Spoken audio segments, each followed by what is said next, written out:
What's up, my bro? Tundrum here, back with another video, and today I'm going to be showing you my Rakdos Eldrazi Aggro Pioneer deck tech. Now this deck is completely homebrew, I just made it from scratch. It's pretty competitive, relatively cheap to build outside of the mana base, only costing you about 30 bucks, excluding the mana base, which is a teeny bit pricey. It's a great deck. It'll put up a fight against almost any deck in the Pioneer format right now. Extremely aggro, just great at pushing through damage, getting repetitive value, getting your Eldrazi massive.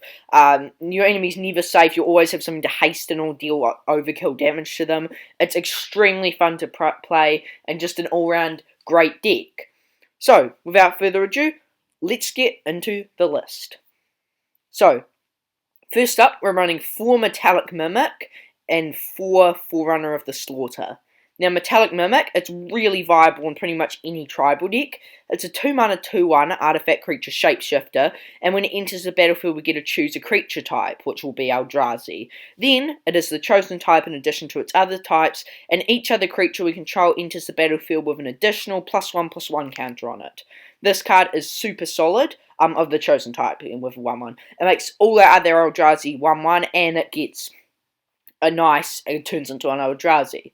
Then we're running 4 Forerunner of the Slaughter. This card is super solid. It's for just 2 Rakdos mana. It's a 3/2 that's colorless, which is also pretty viable. And we can pay 1 to give target colorless creature, which is all of them, because all our creatures are either have devoid or are already colorless, and make it gain haste. So this can give itself haste for an additional 1 mana, and make our few cards that don't already have haste, so we can swing them for those extra points of damage. Some other viable cards in this slot is the Eldrazi Mimic, maybe over Metallic Mimic. This is a 2-mana 2/1 creature Eldrazi, and whenever another colourless creature enters the battlefield under our control, we may swap its power and toughness with that creature's power and toughness until end of turn. Kind of just giving that creature haste. But the thing is, and if it dies, it doesn't really matter, but the thing with Eldrazi Mimic is all of our creatures already have haste, or most of our big ones, and plus with things like Forerunner of the Slaughter, we can often give them haste, so Eldrazi Mimic's often not going to get a lot of value.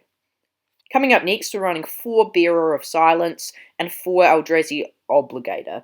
Bearer of Silence, I reckon this is a pretty underrated card. It's 1 and a black for a 2/1 creature Eldrazi with Devoid, which is good. And it has flying, so this is a really great aggressive body.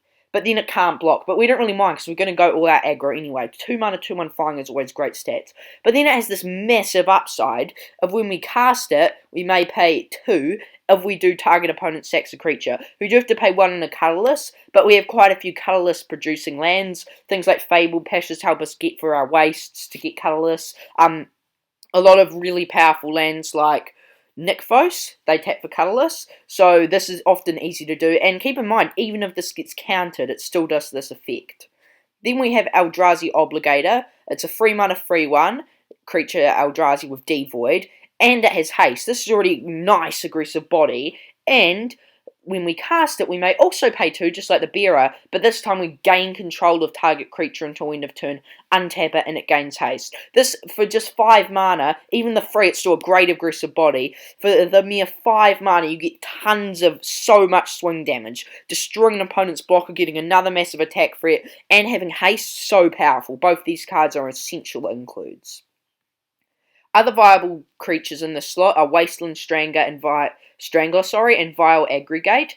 Wasteland Strangler, it's a 3-mana 3/2 Devoid. When it enters the battlefield, you may put a card an opponent owns from exile into that player's graveyard. If you do, target creature gets -3/-3 until end of turn. This can be viable, but you need to go for more of an ingest Eldrazi build to have many things in the exiled, so it's not really in our type of deck. And Vile Aggregate, it's a 3-mana star 5, and its power with Trample and Ingest, and its power equal to the number of colourless creatures we control, but once again, we're not really going for too much of a swarm tactic, so this isn't really ever going to be bigger than 3 or 4/5.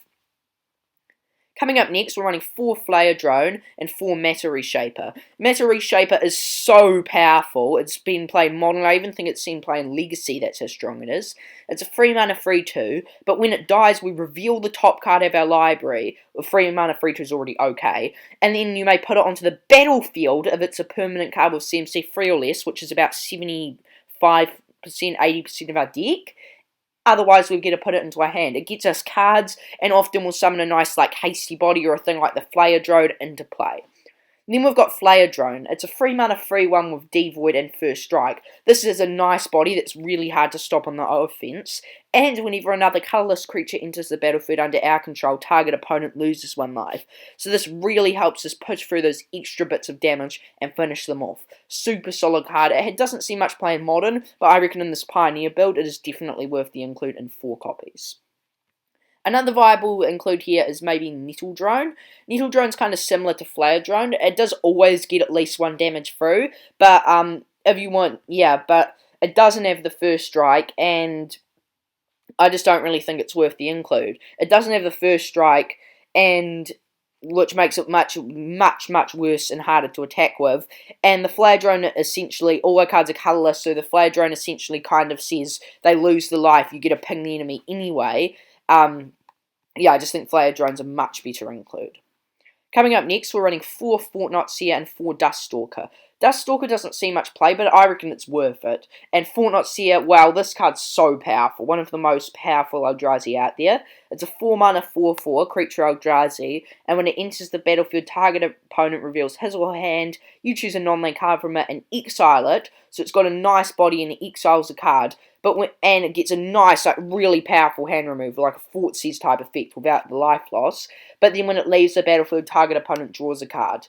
This doesn't really matter. The fact that it makes them down a card and a very good card for a long period of time, and then when they do fight, and it's got good stats, and then if they do finally get rid of it, they normally get a worse card in return. That's a good deal for me. And then we've also got Dust Stalker. This is a 4 mana 5/3 with haste and devoid. That is absolutely insane stats. It's also really good for pushing through damage. It does have the downside with at the beginning of each end step, if you control no other colourless creatures, we return it to our hand. But 90% of the time we're going to have another colourless creature, and if we don't have any other ones to play, we can just keep playing this back anyway, and it doesn't make much of a difference. The fact that we can just swing in and deal 5 damage with this on the spot is just so strong, and it's worth the include. And then Sifter of Skulls is another viable include here. It's a 4 mana 4/3, and whenever another non-token creature we control dies, we get a 1/1 Eldrazi Scion. But normally we don't care much for the mana, it's kind of just making 1/1s, and I just think it's a bit slow for our aggressive turn deck that aims to kill by turn 5 or 4. Coming up next in the list, we're running Matter Reshaper, 4 copies of it. Another viable slot in this, and another viable card to be putting in this slot is the Barrage Tyrant, but the Matter Reshaper I think is definitely better. Reality Smasher, sorry. Reality Smasher is a 5 mana 5/5 creature Eldrazi with trample and haste. That already is insane stats, just like Dust Stalker, such good stats. But then instead of a downside, it has an upside with whenever it becomes the target of a spell or ability an opponent controls, counter that spell unless it's spell, sorry, not a spell or ability, sorry, I'm stuffing up a lot here. Counter that spell unless its controller discards a card. This is so powerful. The fact that whenever they target it with removal, that you're 2-for-1ing them, it's got such good stats and can swing in really hard. It's just so strong. This is ridiculous. And then Barrage Tyrant can also be used in this slot to help push through damage. Nice stats, can essentially for 3 mana cast a Fling, but I don't quite think it's worth the include. Now we're on to the sideboard. In the sideboard, we're running 2 Self-Inflicted Wound to get rid of any green or white creatures and help push through damage to the opponent. Vandal Blast to deal with any artifact-based decks. Smash to Smithereens, similar to Vandal Blast, except it also deals a nice free damage to our opponent. Dreadbore, really solid for a mere 2 mana, we get to destroy any creature or planeswalker. This is great against planeswalker-based builds and is also good against decks based with huge creatures. And we're running 4 Fry. Can blow up any blue or white planeswalker, and it can't be countered. It's great against control, dealing with like their big Teferis, little Teferis, things like Dream Trawler, although that I don't think that sees Pioneer play and it would protect itself anyway. But it can deal with pretty much any white or blue threat and can't be stopped. Super solid. Now finally we're on to the mana base. We're running 3 Swamp, 3 swamps, 2 mountains, just basics, and 1 waste. You might be thinking, why run the 1 waste when you just run like more Cascading Cataracts or whatever it's called, for example. But it's because of Fabled Passage. We're running 4 Fabled Passage, it lets us search up for lands and often lets them come in untapped. 4 Blood Crypt, super solid taps for either red or black, auto include. Foreboding Ruins, nice land. It does often enter tapped, but it can a lot of the time enter untapped and taps for either black or red. We're running 2 Ruins of Orn Reef. It enters tapped and taps for colourless. We do want colourless. We're essentially free colour, really. But then we can tap it to put a 1/1 counter on target colourless creature that entered the battlefield this turn. Really solid. You can maybe go up to 3 or 4 copies of these.